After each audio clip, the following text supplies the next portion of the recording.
Hello दोस्तों, आपका स्वागत है अपने यूट्यूब चैनल पर। आज हम 31 दिसंबर 2021 पेपर 1 के फुल 30 क्वेश्चन ईवीएस के करेंगे। तो आपका पहला क्वेश्चन आया था, होल मूंग और chana seeds are dipped overnight in water and left for a day. The part of the sprout which develops first is. साबुत मूंग और चना के बीजों को रात भर पानी में डुबोकर 1-2 दिन के लिए छोड़ दिया जाता है। अंकुर का वह भाग जो सबसे पहले विकसित होता है।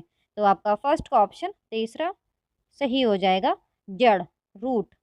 आपका सेकंड क्वेश्चन आया था, test for the presence of starch with dilute iodine solution gives which of the following colour. तनु आयोडीन विलयन के साथ स्टार्च की उपस्थिति के लिए परीक्षण निम्नलिखित में से कौन सा रंग देता है। तो आपका सेकंड का ऑप्शन पहला सही हो जाएगा, नीला, काला, ब्लू, ब्लैक। दोस्तों, अगर आपको ये वीडियोस अच्छे लगते हैं तो चैनल को सब्सक्राइब जरूर कीजिएगा, वीडियो को लाइक भी कर दीजिएगा। और अगर आप ऐसी वीडियोस देखना चाहते हैं तो आप इस यूट्यूब चैनल को विज़िट करें। इस यूट्यूब चैनल पर 2021-22 में हुए सी-टेट पेपर 1 और पेपर 2 के मैक्सिमम शिफ्टों के सॉल्यूशंस ऑलरेडी प्रोवाइड कर दिए गए हैं। आप इस यूट्यूब चैनल को विज़िट करें और सभी शिफ्टों के सॉल्यूशंस देख लीजिए। आपका थर्ड क्वेश्चन आया था, beriberi disease oblique disorder is caused by deficiency which of the following vitamins. Beriberi रोग विकार निम्नलिखित में से किस विटामिन की कमी से होता है। तो आपका थर्ड का ऑप्शन तीसरा सही हो जाएगा, विटामिन B1 की कमी से। आपका फोर्थ क्वेश्चन आया था, jute fibre is obtained from which part of the jute plant. पटसन के पौधे के किस भाग से पटसन रेशा प्राप्त होता है।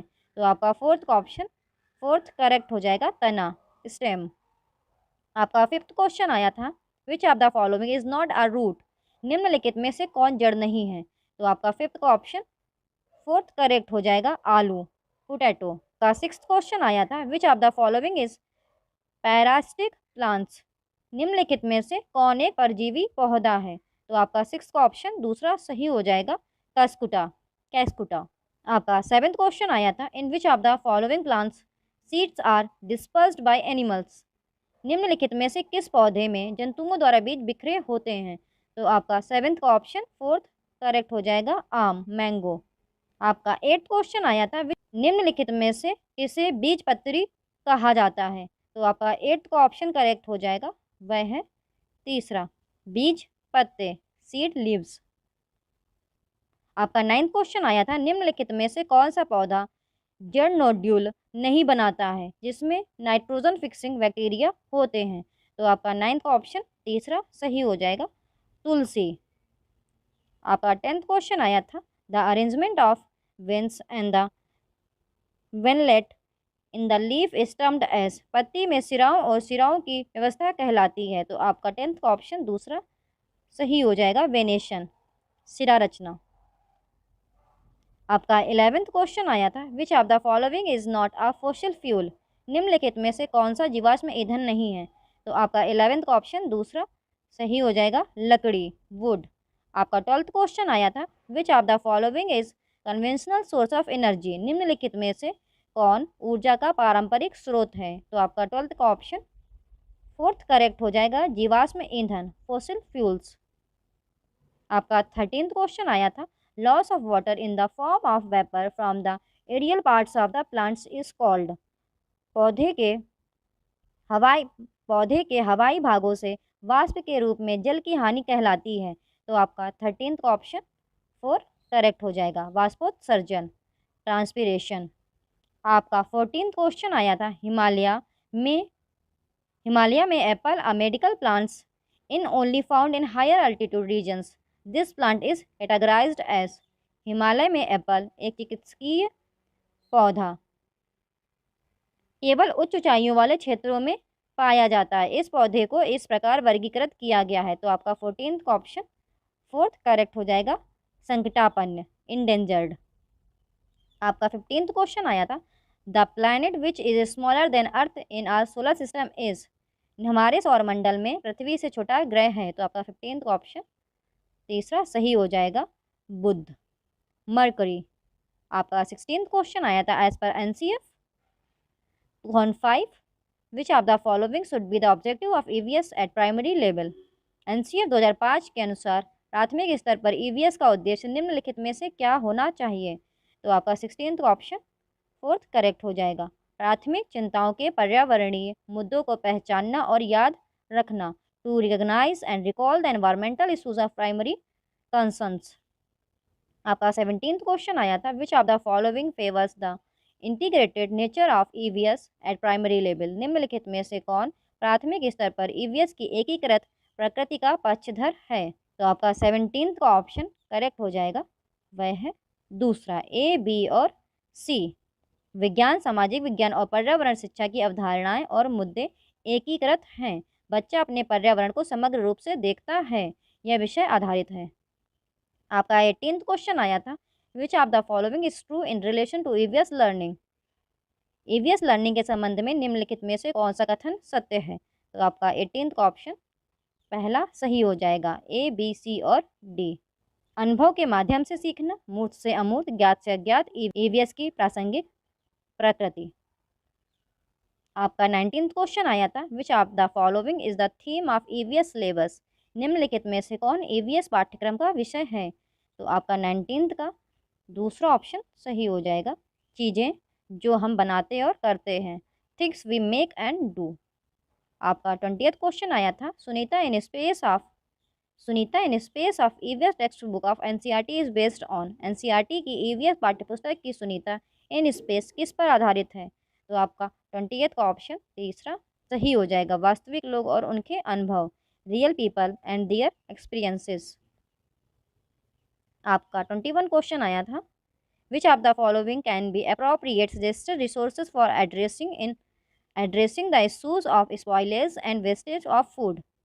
भोजन की बर्बादी और बर्बादी के मुद्दों को संबोधित करने के लिए निम्नलिखित में से कौन सा उपयुक्त सुझाया गया संसाधन हो सकता है। तो आपका 21st का ऑप्शन पहला सही हो जाएगा, खाद्य संरक्षण से जुड़े व्यक्ति के साथ पारिवारिक अनुभव और बातचीत साझा करना। आपका 22nd क्वेश्चन आया था in EVS a teacher can induct cleanliness drive in school under. EVS में एक शिक्षक स्कूल में स्वच्छता अभियान के तहत शामिल कर सकता है। तो आपका 22nd का ऑप्शन फर्स्ट करेक्ट हो जाएगा, परियोजना कार्य, प्रोजेक्ट वर्क।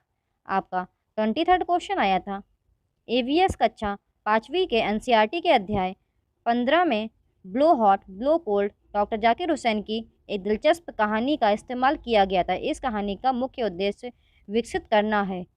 तो आपका 23rd का ऑप्शन तीसरा सही हो जाएगा, प्राथमिक स्तर पर सांस लेने की प्रक्रिया की समझ।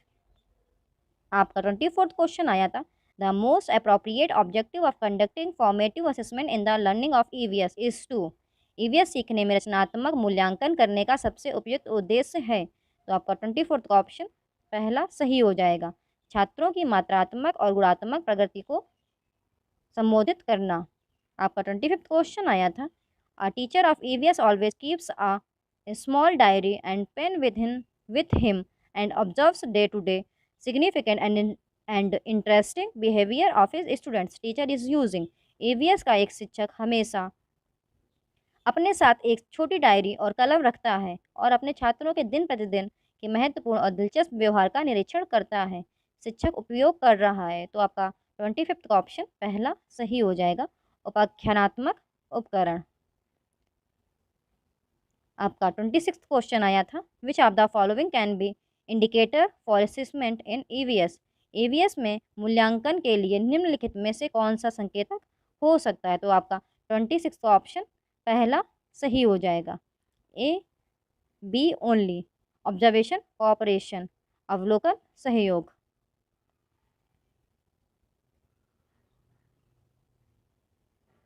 आपका 27th क्वेश्चन आया था the real challenge for an EVS teacher in his classroom is. एक ईवीएस शिक्षक के लिए उसकी कक्षा में असली चुनौती है। तो आपका 27th का ऑप्शन तीसरा सही हो जाएगा, छात्रों को उनके सीखने के अवसर प्रदान करना, providing opportunities to students for their learning. आपका 28th क्वेश्चन आया था which one of the effective resource of learning EVS. EVS सीखने के लिए प्रभावी संसाधन कौन सा है। तो आपका 28th का ऑप्शन पहला सही हो जाएगा, कविताएं और कहानियाँ, पोएम्स एंड स्टोरीज। आपका 29th क्वेश्चन आया था which one can be an important resource other than EVS text book. EVS पाठ्यपुस्तकों के अलावा कौन सा एक महत्वपूर्ण संसाधन हो सकता है? तो आपका 29 का ऑप्शन पहला सही हो जाएगा, समुदाय के सदस्य, मेंबर्स ऑफ द कम्युनिटी। आपका 30th क्वेश्चन आया था which of the following assessment will be enjoyed by the students in an EVS class. EVS कक्षा में छात्रों द्वारा निम्नलिखित में से किस आकलन का आनंद लिया जाएगा? तो आपका 30th का ऑप्शन पहला सही हो जाएगा, पोर्टफोलियो के माध्यम से मूल्यांकन, असेसमेंट थ्रू पोर्टफोलियो। अगर आपको ये वीडियो अच्छी लगती है तो अपने दोस्तों के साथ शेयर करें, यूट्यूब चैनल को सब्सक्राइब करें, वीडियो को लाइक करें। आज हम 31 दिसंबर को हुए CTET 2021 पेपर 1 के फुल 30 क्वेश्चन CDP के कंप्लीट करेंगे। दोस्तों अगर आपको ये वीडियोस अच्छे लगे तो चैनल को सब्सक्राइब जरूर कीजिएगा और वीडियो को लाइक भी कर दीजिएगा। तो दोस्तों आपका फर्स्ट क्वेश्चन आया था which one of the following statements is correct with respect to the development of children. बच्चों के विकास के संबंध में निम्नलिखित में से कौन सा कथन सही है? तो आपका फर्स्ट का ऑप्शन तीसरा सही हो जाएगा, बच्चों का विकास उनके सामाजिक संदर्भ से प्रभावित होता है। Development of children is influenced by their social context. आपका सेकंड क्वेश्चन आया था which of the following is an example of fine motor skill for grade 3 students. निम्नलिखित में से कौन कक्षा 3 के छात्रों के लिए सूक्ष्म मोटर कौशल का एक उदाहरण है? तो आपका सेकंड का ऑप्शन दूसरा करेक्ट हो जाएगा, मोतियों को धागे में बांधना। दोस्तों अगर आपको ये वीडियोस अच्छे लगते हैं तो चैनल को सब्सक्राइब जरूर कीजिएगा, वीडियो को लाइक भी कर दीजिएगा। और अगर आप ऐसी वीडियोस देखना चाहते हैं तो आप इस यूट्यूब चैनल को विज़िट करें। इस यूट्यूब चैनल पर 2021-22 में हुए CTET पेपर 1 और पेपर 2 के मैक्सिमम शिफ्टों के सॉल्यूशंस ऑलरेडी प्रोवाइड कर दिए गए हैं। आप इस यूट्यूब चैनल को विज़िट करें और सभी शिफ्टों के सॉल्यूशंस देख लीजिए। आपका थर्ड क्वेश्चन आया था which of the following traits are determined slowly by heredity. निम्नलिखित में से कौन सा लक्षण केवल आनुवंशिकता द्वारा निर्धारित किया जाता है? तो आपका थर्ड का ऑप्शन पहला करेक्ट हो जाएगा, आँखों का रंग। आपका फोर्थ क्वेश्चन आया था schools teach new behaviours and rules to children and expect them to act accordingly. The school is acting as an agency of dash socialization. School बच्चों को नए व्यवहार और नियम सिखाते हैं और उनसे उसके अनुसार कार्य करने की अपेक्षा करते हैं। स्कूल डैश सामाजिकरण की एक एजेंसी के रूप में कार्य कर रहा है। तो आपका फोर्थ का ऑप्शन तीसरा सही हो जाएगा, माध्यमिक या द्वितीयक, क्योंकि परिवार बच्चे का प्राथमिक संस्था होती है या फर्स्ट एजेंसी होती है, प्राथमिक एजेंसी होती है। आपका फिफ्थ क्वेश्चन आया था according to Lawrence Kohlberg at which level of moral development does the child display good boy good girl orientation. Lawrence Kohlberg के अनुसार नैतिक विकास के किस स्तर पर बच्चा अच्छा लड़का अच्छी लड़की अभिविन्यास प्रदर्शित करता है? तो आपका फिफ्थ का ऑप्शन दूसरा सही हो जाएगा, पारंपरिक स्तर, कन्वेंशनल लेवल। आपका सिक्स्थ क्वेश्चन आया था सीता's ability to modify her actions of riding a scooter based on her experiences of riding a bicycle would be an example of। Cycle की सवारी के अपने अनुभवों के आधार पर सीता की स्कूटर की सवारी करने के अपने कार्य को संशोधित करने की क्षमता एक उदाहरण होगी। तो आपका सिक्स्थ का ऑप्शन तीसरा सही हो जाएगा, समायोजन, अकोमोडेशन। आपका सेवेंथ क्वेश्चन आया था in dash stage children start using सेमियोटिक functions rapidly develop language skills. Dash चरण में बच्चे लाक्षणिक कार्यों का उपयोग करना शुरू कर देते हैं, तेजी से भाषा कौशल विकसित करते हैं। तो आपका सेवेंथ का ऑप्शन तीसरा सही हो जाएगा, प्री ऑपरेशनल। आपका एट्थ क्वेश्चन आया था in dash a teacher and 2-4 students form a collaboration group and take turns leading dialogues on the content of a text passage. Dash में एक शिक्षक और 2-4 छात्र एक सहयोग समूह बनाते हैं और टेक्स्ट पैसेज की सामग्री पर प्रमुख संवाद करते हैं। तो आपका एट्थ का ऑप्शन पहला सही हो जाएगा, पारस्परिक शिक्षण, रेसिप्रोकल टीचिंग। आपका नाइन्थ क्वेश्चन आया था which of the following technique has been proposed by Lev Vygotsky for learning primary school children. Lev Vygotsky ने प्राथमिक विद्यालय के बच्चों को पढ़ाने के लिए निम्नलिखित में से कौन सी तकनीक प्रस्तावित की है? तो आपका 9th ऑप्शन पहला सही हो जाएगा, अनुदेशात्मक मचान, इंस्ट्रक्शनल स्कैफोल्डिंग। आपका 10th क्वेश्चन आया था, in the context of progressive education which of the following statements is correct? प्रगतिशील शिक्षा के संदर्भ में निम्नलिखित में से कौन सा कथन सही है? तो आपका 10th का ऑप्शन तीसरा करेक्ट हो जाएगा। विद्यार्थी को समस्या समाधानकर्ता बनने के लिए प्रोत्साहित किया जाना चाहिए। Students should be encouraged to become a problem solvers. दोस्तों, अगर आपको ये वीडियोस अच्छे लगते हैं तो चैनल को सब्सक्राइब जरूर कीजिएगा। आपका 11th क्वेश्चन आया था, according to Howard Gardner the ability to detect and respond appropriately to the moods, temperaments and intentions of others is known as। Howard Gardner के अनुसार दूसरों के मूड, स्वभाव और इरादों का उचित रूप से पता लगाने और प्रतिक्रिया करने की क्षमता को कहा जाता है। तो आपका 11th का ऑप्शन तीसरा करेक्ट हो जाएगा, इंटरपर्सनल इंटेलिजेंस। आपका 12th क्वेश्चन आया था, which of the following is reflected in the statements of a father to his son? Don't cry like a girl, you are a boy. निम्नलिखित में से कौन सा एक पिता के अपने बेटे के बयान में परिलक्षित होता है? लड़की की तरह मत रो, तुम एक लड़के हो। तो आपका 12th का ऑप्शन दूसरा सही हो जाएगा, लिंग स्टीरियोटाइप, जेंडर स्टीरियोटाइप। ये जेंडर बायस को शो करता है कि सिर्फ लड़कियां ही रोती हैं और लड़के नहीं रोते हैं। आपका 13th क्वेश्चन आया था, which of the following statements about continuous and comprehensive evaluation is not correct? सतत और व्यापक मूल्यांकन के बारे में निम्नलिखित में से कौन सा कथन सही नहीं है? तो आपका 13th का ऑप्शन पहला सही हो जाएगा। शिक्षकों के लिए बार बार शिक्षार्थियों का परीक्षण करना एक आसान तरीका है। It is an easy way for teachers to test learners frequently. आपका 14th क्वेश्चन अजर्शन एंड रीजन वाला दिया गया था। तो आपका अभिकथन दिया गया था, एक शिक्षक को कक्षा की सामाजिक, सांस्कृतिक, धर्म और भाषाई विविधता को समझना चाहिए। कारण दिया गया था, कक्षा में शिक्षार्थियों का एक सजातीय समूह होता है। सही विकल्प चुनें। तो आपका 14th का ऑप्शन तीसरा सही हो जाएगा, A is true but R is false. A सच है लेकिन आर गलत है। आपका 15th क्वेश्चन आया था, प्रियंका यूजेस विविग्योर to make the students learn the sequence of 7 colours in a rainbow. This strategy for memorising the sequence of colours is called. छात्रों को इंद्रधनुष में 7 रंगों का क्रम सिखाने के लिए प्रियंका विविग्योर का उपयोग करती है। रंगों के क्रम को याद रखने की इस रणनीति को कहा जाता है। तो आपका 15th का ऑप्शन दूसरा सही हो जाएगा, नियमोनिक्स। आपका 16th क्वेश्चन आया था, which of the following is a correctly matched pair? निम्नलिखित में से कौन सा सही सुमेलित युग्म है? तो आपका 16th का ऑप्शन दूसरा करेक्ट हो जाएगा, डिसलेक्सिया, पाठ पढ़ने में कठिनाई। Dyslexia, difficulty in reading text. आपका 17th क्वेश्चन आया था, सीखने की अक्षमता वाले छात्रों को शामिल करने के सफल कार्यान्वयन के लिए निम्नलिखित में से कौन सी रणनीति प्रभावी है? तो आपका 17th का ऑप्शन तीसरा करेक्ट हो जाएगा, फर्स्ट एंड सेकंड। सामग्री के प्रतिनिधित्व के कई साधनों का उपयोग, छात्रों की जरूरतों के अनुसार व्यक्तिगत शैक्षिक योजना को बढ़ावा देना। आपका 18th क्वेश्चन आया था, आपकी कक्षा के एक छात्र को विचार व्यक्त करने में समस्याओं का सामना करना पड़ता है और अक्सर स्कूल की मुख्य धारा की भाषा और अपने गृह नगर में बोली जाने वाली बोली के बीच स्विच करता है। एक शिक्षक के रूप में आपको चाहिए।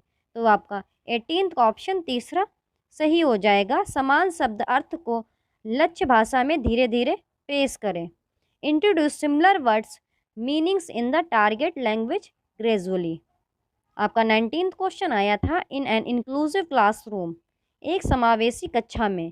तो आपका 19th का ऑप्शन फोर्थ करेक्ट हो जाएगा, विशेष आवश्यकता वाले छात्र मुख्य धारा की शिक्षा प्रणाली के भीतर सीखते हैं और सभी की पूर्ण भागीदारी के लिए सभी बाधाओं को दूर करने की प्रतिबद्धता है।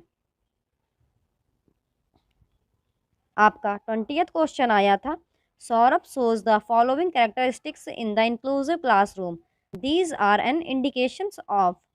सौरभ समावेशी कक्षा में निम्नलिखित विशेषताओं को दर्शाता है।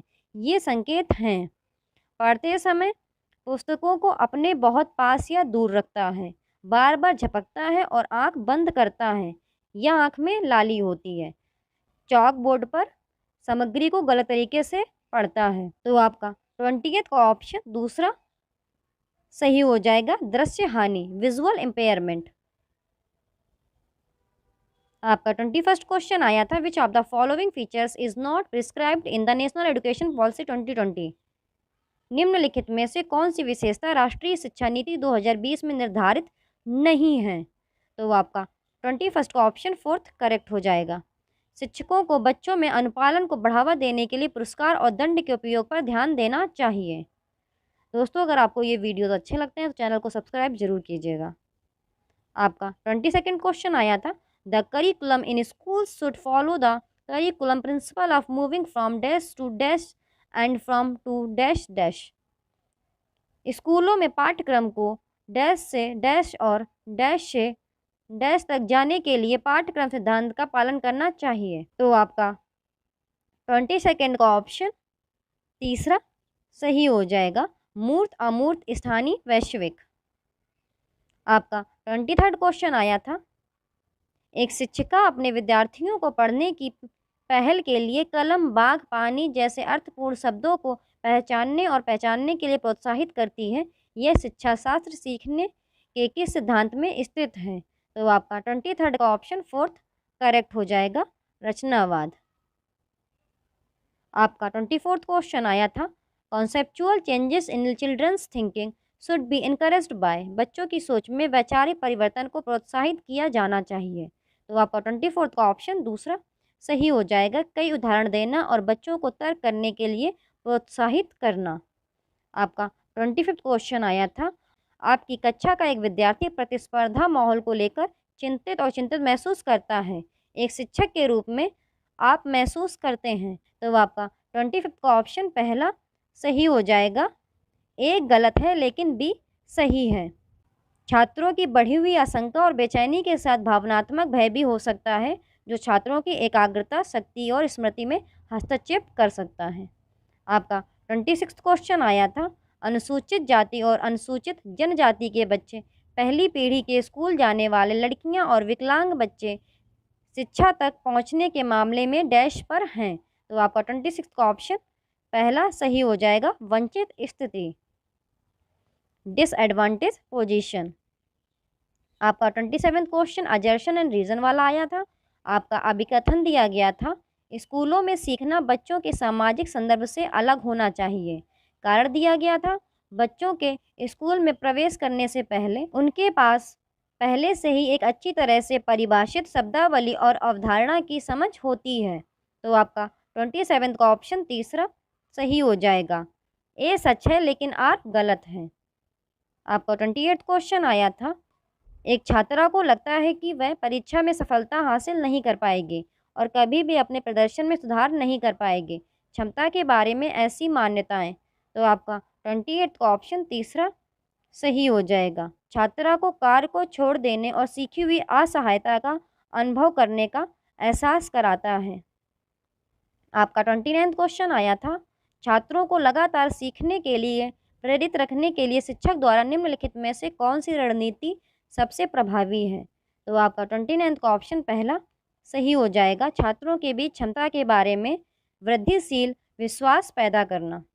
आपका 30th क्वेश्चन आया था, errors made by children are indicative of. बच्चों द्वारा की गई त्रुटियां इस बात का सूचक हैं। तो आपका 30th का ऑप्शन फोर्थ करेक्ट हो जाएगा, बच्चों की सोचने की प्रक्रिया वयस्कों से गुणात्मक रूप से भिन्न होती है।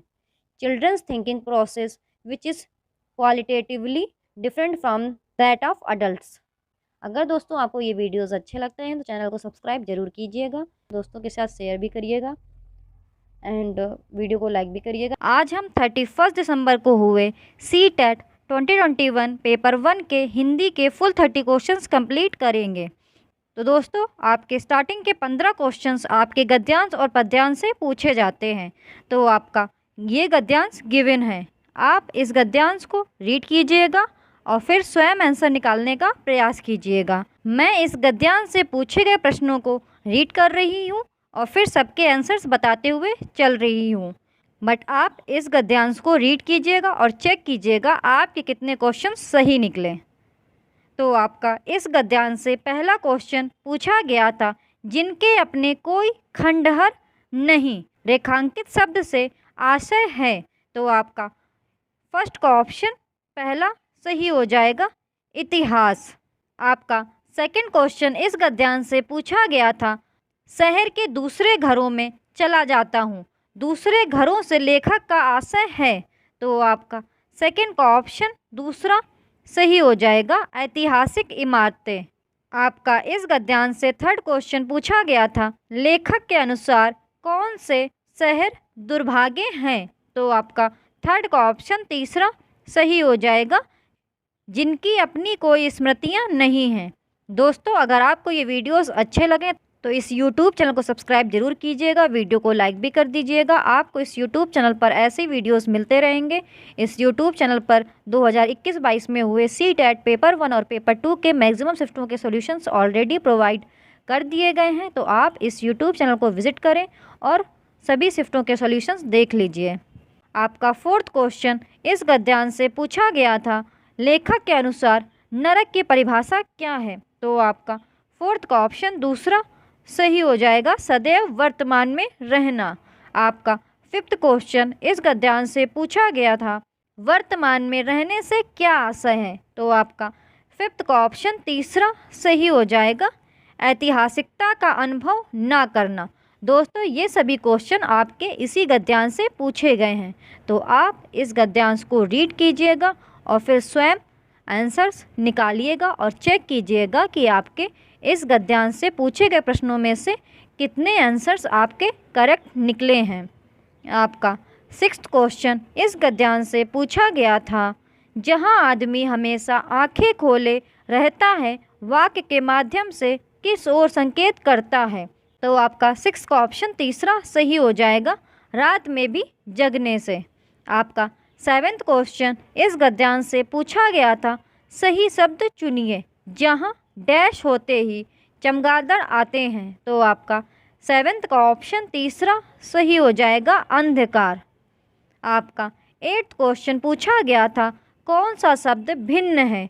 तो आपका एट्थ का ऑप्शन दूसरा सही हो जाएगा, भुजंग, क्योंकि भुजंग आपका विशेष शब्द है और बाकी दिए गए अदर शब्द भयानक, भयंकर और भावुक ये सभी आपके विशेषण शब्द हैं।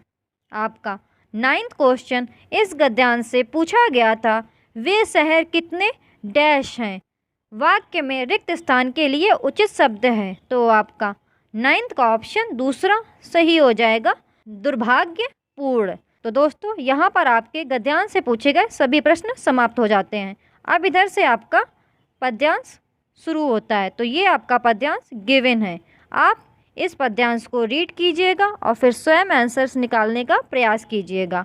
मैं इस पद्यांश से पूछे गए प्रश्नों को रीड कर रही हूँ और आपको उनके उत्तर बताते हुए चल रही हूँ, बट आप ज़रूर रीड कीजिएगा और फिर चेक कीजिएगा आपके कितने प्रश्न करेक्ट निकले हैं। आपका इस पद्यांश से पहला क्वेश्चन पूछा गया था, मैं तो तेरे पास में रेखांकित शब्द किसके लिए प्रयुक्त हुआ है। तो आपका 10th का ऑप्शन फोर्थ सही हो जाएगा, ईश्वर। आपका 11th क्वेश्चन इस पद्यांश से पूछा गया था, कवि के अनुसार ईश्वर को धार्मिक स्थलों में नहीं पाया जा सकता है क्योंकि वह निवास करता है। तो आपका 11th का ऑप्शन पहला सही हो जाएगा, प्रत्येक प्राणी में। आपका 12th क्वेश्चन इस पद्यांश से पूछा गया था, कवि के अनुसार ईश्वर तुरंत किसे मिल सकता है। तो आपका 12th का ऑप्शन तीसरा सही हो जाएगा, समर्पित भक्त को। ये सभी क्वेश्चन आपके इसी पद्यांश से पूछे गए हैं। तो आप पद्यांश को रीड कीजिएगा और फिर आंसर्स निकालिएगा। आपका 13th क्वेश्चन इस पद्यांश से पूछा गया था, ढूंढे शब्द हैं। तो आपका 13th का ऑप्शन दूसरा सही हो जाएगा, क्रिया। आपका 14th क्वेश्चन पूछा गया था, सब श्वासों की श्वास में का आशय है। तो आपका 14th का ऑप्शन पहला सही हो जाएगा, ईश्वर सर्वव्यापी है। आपका 15th क्वेश्चन इस पद्यांश से पूछा गया था, कौनों का अर्थ है? तो आपका 15 का ऑप्शन पहला सही हो जाएगा, किसी भी। तो दोस्तों यहाँ पर आपके गद्यांश और पद्यांश से पूछे गए 15 प्रश्न खत्म हो जाते हैं। आप ज़रूर चेक कीजिएगा कि आपके 15 में से कितने क्वेश्चंस करेक्ट निकले। अब आपका 16 क्वेश्चन पूछा गया था, मानव मस्तिष्क में सार्वभौमिक व्याकरण नियमों के एक समूह के रूप में होती है, यह विचार किसने प्रतिपादित किया है? तो आपका 16 का ऑप्शन 4 सही हो जाएगा, नोम चॉम्स्की। आपका 17 क्वेश्चन पूछा गया था, निम्नलिखित में से विकास का निकटस्थ क्षेत्र कहते हैं? तो आपका 17 का ऑप्शन दूसरा सही हो जाएगा, बच्चे के वास्तविक विकास तथा किसी दूसरे की सहायता से कर सकने वाले काम के बीच का अंतर। दोस्तों अगर आपको ये वीडियोस अच्छे लगें तो इस YouTube चैनल को सब्सक्राइब जरूर कीजिएगा, वीडियो को लाइक भी कर दीजिएगा। और आपको इस YouTube चैनल पर ऐसे वीडियोस मिलते रहेंगे। और आप कमेंट सेक्शन में ज़रूर बताइएगा कि आपके 30 में से कितने क्वेश्चंस करेक्ट निकले। आपका 18 क्वेश्चन पूछा गया था, बच्चों की मौखिक भाषा को विकसित करने में सहायता करने के लिए उनसे बातचीत करना डैश एक महत्वपूर्ण घटक है? तो आपका 18 का ऑप्शन 4 सही हो जाएगा, प्रारंभिक साक्षरता। आपका 19 क्वेश्चन पूछा गया था, निम्नलिखित में से कौन सी शब्द संपदा निर्माण की रणनीति नहीं है? तो आपका 19 का ऑप्शन 4 सही हो जाएगा, संबंधितता स्थापित करना। दोस्तों क्वेश्चन में पूछा गया था शब्द संपदा निर्माण की रणनीति नहीं है, इसलिए आप क्वेश्चन को ध्यान से रीड जरूर कीजिएगा, क्योंकि एक छोटी सी मिस्टेक आपके क्वेश्चंस को रॉन्ग कर देगी। आपका 20th क्वेश्चन पूछा गया था, लेखन डैश है? तो आपका 20th का ऑप्शन पहला सही हो जाएगा, एक उत्पादक कौशल। आपका 21st क्वेश्चन पूछा गया था, निम्नलिखित में से कौन सा कक्षा में मुद्रित लिखित समृद्ध परिवेश के निर्माण में सहायता नहीं करता है? तो आपका 21st का ऑप्शन 4 सही हो जाएगा, कक्षा में खिलौनों का कोना बनाना। आपका 22nd क्वेश्चन पूछा गया था, भाषा अधिगम में बोधगम में निवेश का क्या अर्थ है? तो आपका 22nd का ऑप्शन पहला सही हो जाएगा, बच्चों को ऐसे भाषाई अवसर उपलब्ध कराना जो उनकी भाषा से एक स्तर ऊपर है। आपका 23rd क्वेश्चन पूछा गया था, निम्नलिखित कथनों को पढ़िए तथा समग्र भाषा उपागम के संदर्भ में सही को चुनिए। तो आपका 23rd का ऑप्शन दूसरा सही हो जाएगा, ए तथा सी सही हैं तथा बी गलत है। समग्र भाषा उपागम बच्चों की बनाई वर्तनियों के प्रयोग को प्रोत्साहित करता है। समग्र भाषा उपागम रचनावाद पर आधारित है। तो आपका ऑप्शन दूसरा करेक्ट हो जाएगा, ए तथा सी सही है तथा बी गलत है। आपका 24th क्वेश्चन पूछा गया था, एक पठन सामग्री को बारीकी से पढ़ने का क्या अर्थ है? तो आपका 24th का ऑप्शन तीसरा सही हो जाएगा, विशिष्ट सूचना ढूंढना। आपका 25th क्वेश्चन पूछा गया था, निम्नलिखित में से कौन सा शिक्षार्थियों की उच्चारण तथा शब्द संपदा निर्माण में सहायता करता है? तो आपका 25th का ऑप्शन दूसरा सही हो जाएगा, शिक्षार्थियों के लिए शाश्वत वाचन। दोस्तों आपको वीडियोस अच्छे लगे चैनल को सब्सक्राइब जरूर कीजिएगा और कम से कम एक दोस्त के साथ शेयर जरूर कीजिएगा। आपको इस YouTube चैनल पर ऐसी वीडियोस मिलते रहेंगे। आपका 26 क्वेश्चन पूछा गया था, किसके द्वारा प्रस्तावित किया गया कि बच्चे भाषा सीखने के लिए अनुकूलन तथा समायोजन का प्रयोग करते हैं? आपका 26 का ऑप्शन तीसरा सही हो जाएगा, जीन पियाजे। आपका 27 क्वेश्चन पूछा गया था, कक्षा 1 का कबीर शांति शब्द सुनकर फांति, डांति, मानती जैसे निरर्थक शब्द बोलकर मजे लेता है, यह प्रदर्शित करता है कि? तो आपका 27 का ऑप्शन दूसरा सही हो जाएगा, वह ध्वन्यात्मक जागरूकता विकसित कर रहा है। दोस्तों आप अदर ऑप्शंस भी रीड कर लिया करें कि अदर ऑप्शंस करेक्ट क्यों नहीं होंगे और आपका यही ऑप्शन करेक्ट क्यों होगा। मैं सभी रीड करूँगी तो वीडियो की लेंथ बहुत इंक्रीज़ हो जाएगी, इसलिए मैं आपके सिर्फ करेक्ट आंसर्स आपको बताते हुए चलती हूँ। आपका 28 क्वेश्चन पूछा गया था, कक्षा में दिए गए कार्य के रूप में कक्षा तीसरी का गीत कुछ व्याकरणिक त्रुटियों के साथ वाक्य लिखता है।